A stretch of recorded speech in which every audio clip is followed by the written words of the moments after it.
Gourmet number 10, Coco's Secret.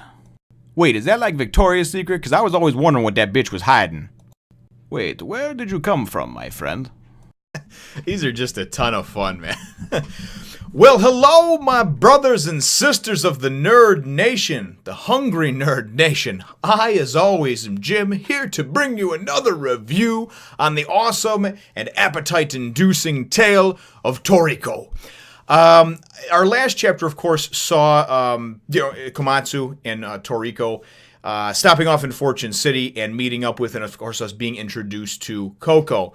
We found out he's one of the four kings. He is kind of going to reluctantly join on this hunt for the puffer whale, and really the chapter ended off with us seeing the character the other gourmet hunter Zongeh that had been introduced a little bit earlier, the chapter before that. And one of his subordinates kind of running for their life, crying Zongeh, Zongeh, and then it sort of ended with like this blood splatter. We just assumed that this guy was taken out by some giant insect. So that's how the chapter left off. That's where this one begins, and it's really, I think, just a lot of fun and very cool how things are developing so far. I'm still very, very early into it. This is only the 10th chapter. I'm just in double digits now, so maybe I'll think differently when I'm at 50 or 100 or 200. I don't know. I know right now, though, I'm enjoying it, okay? I enjoy how things are described and explained, and the chapter starts out with, matter of fact, that Zongeh's subordinate, whatever, one of his guys running from, and I guess he hadn't actually been killed by this giant millipede-looking thing, I guess you would call it, and Zongeh comes in and he's just like, take that, and again, he reminds me of Fat Bastard from Austin Powers, and he just kind of like, get in my belly, and he's just kind of like, take that, you whacked little bastard. And he goes and he cuts this, cuts one of them up and then nails another one, and he's like, oh, great, how many are left, and his little guy's like, about 100, and he's like, 100? And he goes, yeah, you only killed 2 of them, so anyway, he's like, well, there's only one thing to do then, and you think he's gonna muscle up and just start taking him out like some big full-blown muscle head that he is, and then he goes and it's just a kind of a funny portrait, and he's like, run! and they're just, so they take off, So then we go and we see this double-page spread, and it's really very cool as far as the world-building aspect because it shows the puffer whale itself. It gives a big, long description of it. I'm just going to kind of briefly, summarize the best I can, but each part of it is great. I mean, for instance, one of its fins can be used to make soup over and over again for like years, okay? If you eat its organs, its innards, and you eat them raw, you can literally like have strength and energy and not sleep for like 10 days. So this is like crazy good. These things are awesome. The whole idea with the poison sac and everything was really cool. When they're out in the ocean, before they go and they migrate and get out of the salt water, they can grow up to 6 meters long, so about 20 feet long. What happens is their bodies actually compress to very, very tiny once they go and move from salt water to like a freshwater, an inlet, a cove, a lagoon, whatever the case may be. When that happens, basically when their bodies compress like that, all the waste material creates this poison sac, and the thing that makes it so hard to remove is that it's in a different spot on each puffer whale, okay? So, again, it says there's only 10 people in the world said to have been able to remove these things, and what happens is because even when the poison sac is burst, even though it's illegal to go and sell one of these things when the meat's poison, it's tasteless, so you don't know. And the poison kills people within a half an hour to an hour. It could kill like 100,000 mice, just a little drip or drop of it. And that's why every time these things are seen and they're kind of sighted and they're on the market again, like that year, like 100,000 deaths happen because some people just because the meat is compressed, it supposedly just ups the taste value of it, makes you hungry just thinking about it and reading about it so much more.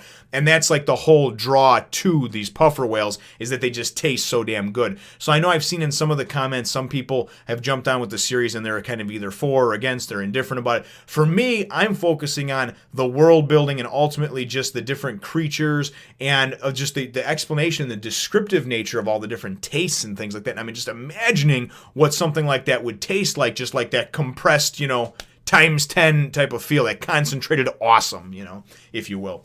So very cool, very descriptive. And then it goes and it takes us back to Komatsu, Coco, and Toriko.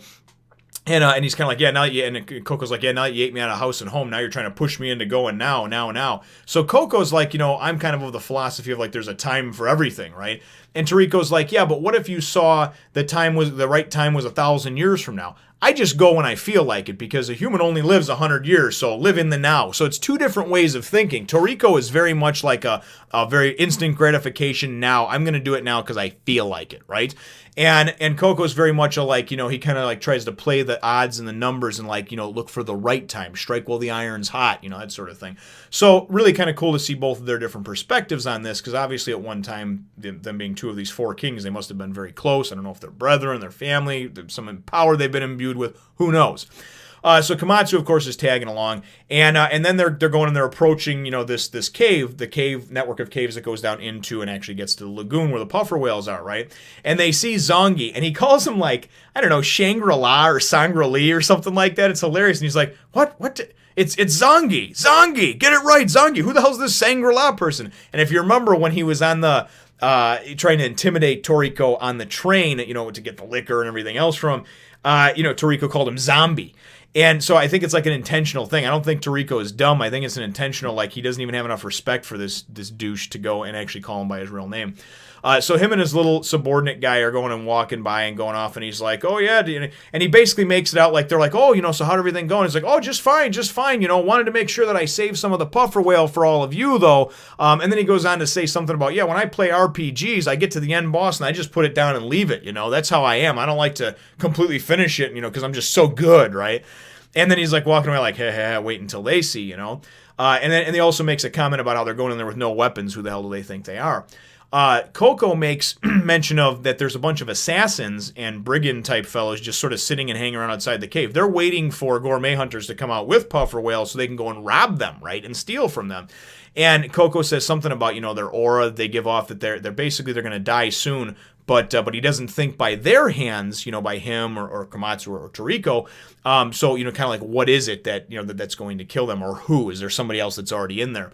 So they go and they get into the cave, and it's really kind of cool as they're going down and everything like that. They tell Komatsu to stay close, which he doesn't really do. He's kind of foolish when it comes to that. But they kind of make a mental note, Komatsu does, about how Coco just sort of like walks ahead, right? So in the dark, in the pitch black, and he's fine. So Toriko explains to him, he says, listen, something about the cone refracting. He basically can see different waves of spectrum. So it's kind of like the Predator, if you've ever seen any of the Predator movies, how he can change his spectrum of vision. He doesn't just see through the regular field of vision like we do. He can go from like infrared all the way up to like some other type that they explain. And it's something about the cone refracting of the light off in his eyes. And it's really kind of cool. So basically he can see in the dark, So, and that's where his whole fortune telling power comes from, which is cool. They explain that too. He can see like the aura around a person. There's a ton of different factors that go into it, but ultimately he can kind of see like what's going to happen to them in the near future, and that's how it makes him so good at predicting the future on, of course, living things and non-living, I guess.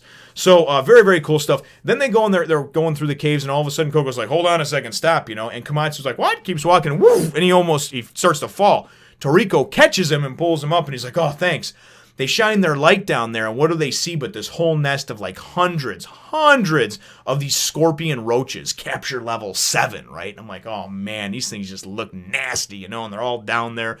And so then this gourmet hunter kind of goes and drops or falls in or whatever. They're like, oh, another gourmet hunter. And he gets in there and he's like in the middle of them, and he goes to get up like he's going to fight him. And they all go and jump on him. And they're like, oh man, this is not good. And then they go and they show in the next scene, they back off and there's nothing but bones left. And you're just like, oh, fuck, these are not good, right?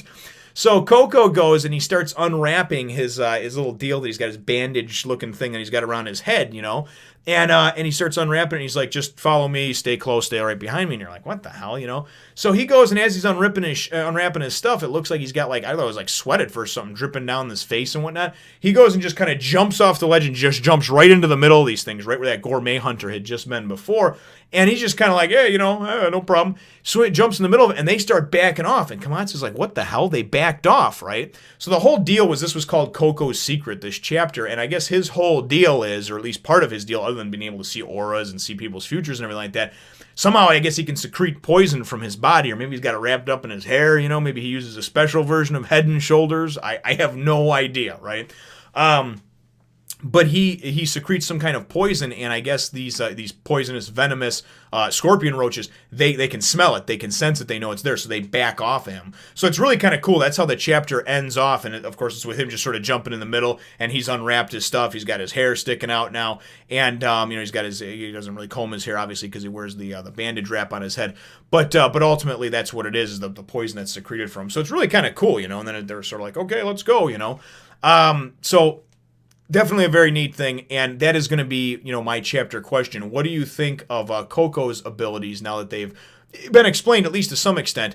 Certainly you can weigh in on either the poison that he secretes from his body, as well as, his ability to be able to, see different spectrums of light, which I think is very cool, and then being able to use that to kind of tell what's going to happen in a person's immediate future, a person or an object. So very, very cool stuff.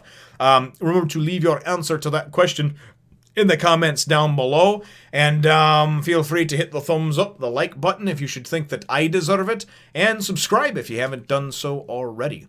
We will look forward to catching you in the next one, Gourmet Hunter Nation.